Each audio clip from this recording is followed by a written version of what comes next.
எல்லாரும் நல்லா இருக்கீங்களா? இன்னைக்கான பதிவு, வெறும் வளர்ச்சி எவரையும் மனிதனாக்குவதில்லை, சிந்தனை தான் மனிதனை உருவாக்குகிறது. இது அப்துல் கலாம் ஐயாவுடைய பொன்மொழிகளுங்க.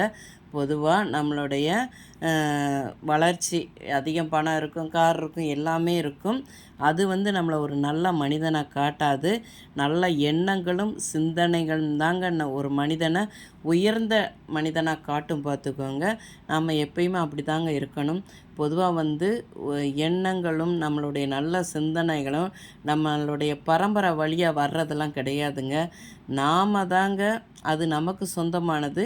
அதை நாம் தான் நல்ல எண்ணங்களையும் சிந்தனைகளையும் நம்ம உருவாக்கணும். பார்த்துக்கோங்க. எப்பயுமே நம்ம நல்ல எண்ணங்களுக்கு உணவு கொடுக்கணும். எண்ணங்களுக்கு, ஒரு நல்ல எண்ணங்களுக்கு பயிற்சி கொடுத்து அதை ஒழுங்குபடுத்தணும். பார்த்துக்கோங்க. ஒரு கல் இருக்குதுன்னு வச்சுக்கோங்களேன். அந்த கல்லை ஒரு சிற்பி பார்க்குறாரு.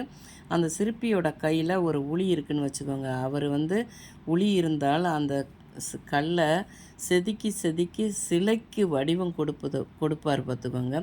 அதுபோல் நாம் நல்ல எண்ணங்களும் சிந்தனைகளும் நம்ம உள்வாங்கினாதாங்க நல்ல குணத்தை நம்ம செதுக்கி வடிவம் கொடுக்க முடியும். நம்ம எப்பயுமே நல்லதையே நினைப்போம், நல்லதையே செய்வோம்.